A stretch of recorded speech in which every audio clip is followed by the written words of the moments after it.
guitar, people. I'm here with Trevor Wilkinson, who stopped me in the hallway the other day and said he actually watches my videos, and that's a ginormous, compliment. So I do. Thank you. It's true. There must be the same thing wrong with you that is wrong with all of them.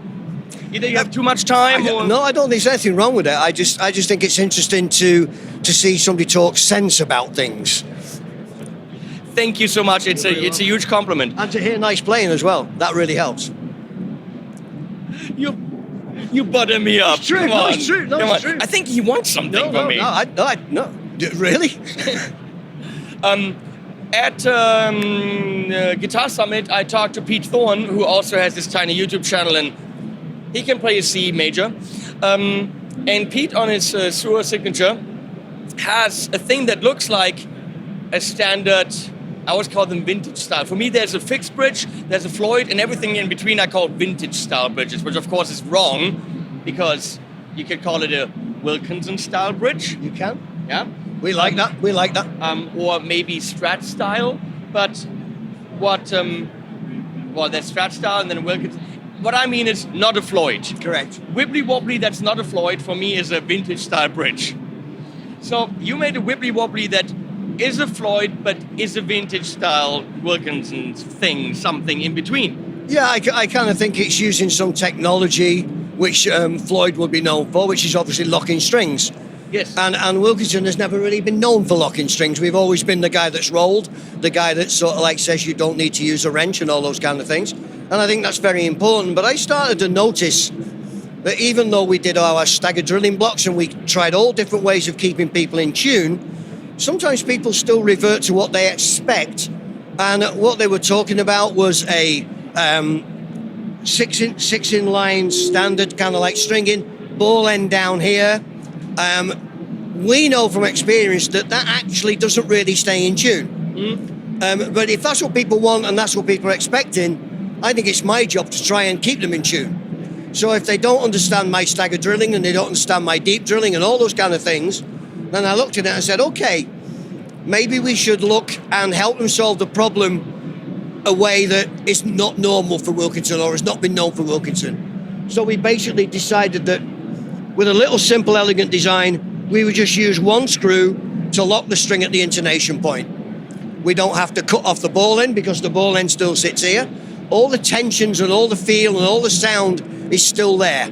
All you do is string a guitar up perfectly normally. You balance the strings out, you tune them. When it's ready to go, you simply just lock that screw down. The string is now clamped at the intonation point. This equalizes the tension. And when you dump the bar, as we say, when you push the bar forward, it's fixed to that intonation point. It doesn't jump off the saddle, especially the G string, which you know is the big problem on guitars. Yeah. We all hate the G string, except the one that we don't.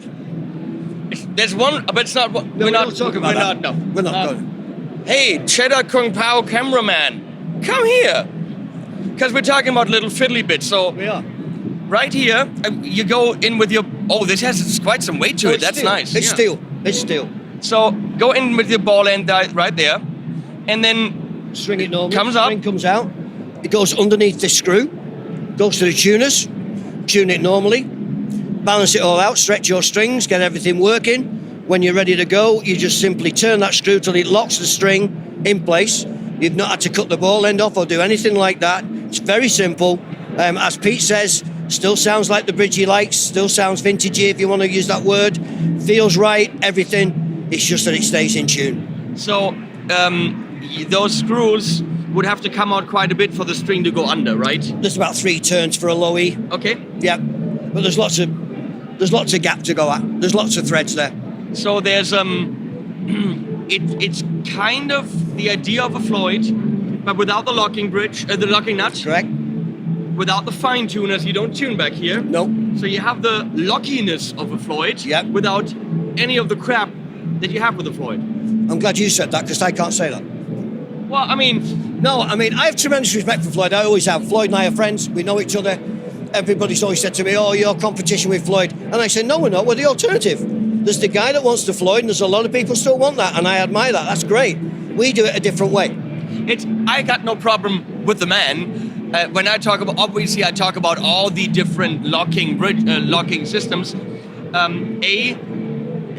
Tuning stability is an issue. Restringing is always an issue with a super floating system because it's so easy to do. All of a sudden the thing comes to up too much and annoying. Balancing it out is a balancing act. And also, as soon as you have a locking nut, there is no, let me do a quick drop D. No, you go, it's so restricted in so many ways. Yes. So, this has some of the benefits of the locking system. And none of the drawbacks. Yeah. It also is lacking some of the actual benefits of a locking system because with the locking system, this is still susceptible to problems with the nut. Correct. Right? Correct. I agree. If your nut is not, if you don't have lubricated nuts, Graphtec, Tusk, something, then this is not going to fix anything on the upper side. It's not. You still might need locking tuners. Correct. And all that stuff. Correct. With a fully locked system like a Floyd, obviously addresses other issues. So this is addressing some issues, not all of them. Nope. And it also, it's in between. Yep. Some of the pros, some of the cons of having an open system. I like it. I like it a lot. Now, can I retrofit this on any guitar that has like a 2-pole thing? Yeah, it's a standard spacing, like all Wilkinson bridges, all Goto bridges. It's the right spacing. But we are also making these saddles available as a retrofit, as a set, so that if you've got a vintage Fender bridge, you can buy these saddles. If you've got a PRS bridge, you can buy these saddles. If you've got an American Standard bridge, you can buy these saddles. So we're making this technology available to every single guitar out there since 1954. Nice, just replace the saddles. Correct. Sweet. Yeah, this might be... I'm thinking, how do I, other than this video, turn that into a video? But I mean, I would have to, retrofit a guitar that I have, and sound. You never know what the mailman might bring you. But sound-wise, I wouldn't expect a major difference. No. But it would be. I don't want it to be different. Yeah. I don't want it to do that.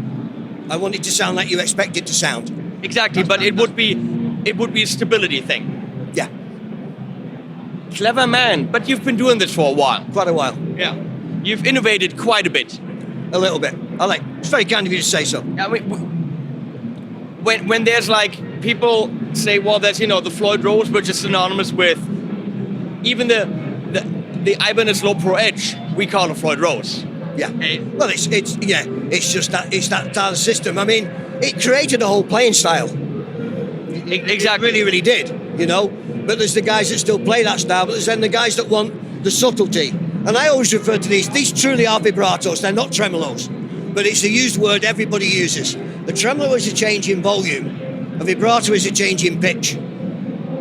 Exactly. Oh, yes, of course. But we've always referred to them as tremolos. I never do that. It's a vibrato. Yeah. I have always liked that subtle vibrato you get. I'm an old guy, so I like Hank Marvin, I like the Shadows, I like Knopfler, I like that subtleness. It's difficult to get that if you haven't got that kind of floating bridge. Even with the 6-screw Fender bridge. Yeah, it's that subtlety. I need a little bit of up-end for the back and forth. Like on my McMao, there's only down. Yeah. And, well, I just have to set that up differently. Sure. It's not like the guitar can't do it. But, yeah, I mean, your hardware is synonymous with the next step after the bendy kind of saddle thing. That's the man. So if I bought, whoa, this has weight to it. Thank you. I like it. You I compare it. like a solid piece of steel in my hand. This is our WS54, which is an absolute perfect replica of the first bridge from 1954. Designed in 53. Feel the weight, it's the same.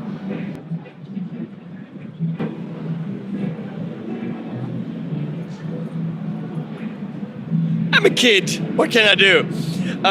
So if I wanted to buy this as a retrofit, what do I have to fork over?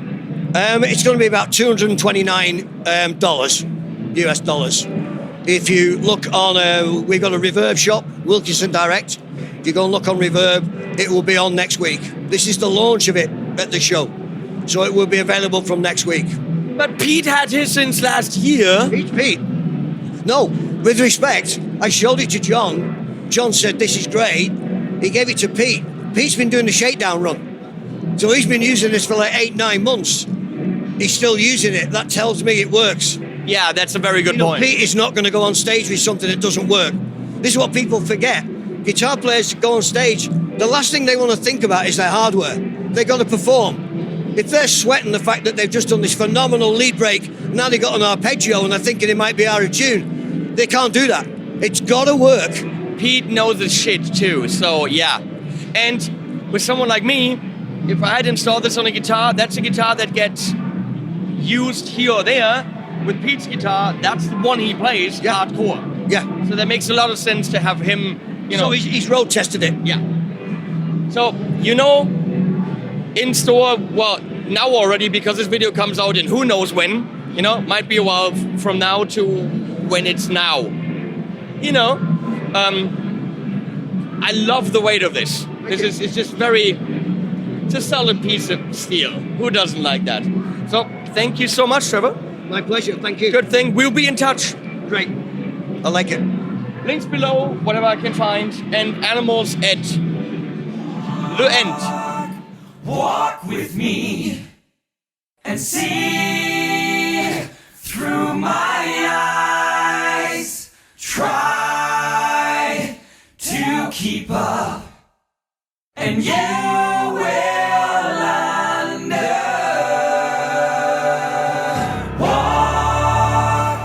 Walk with me and see through my eyes.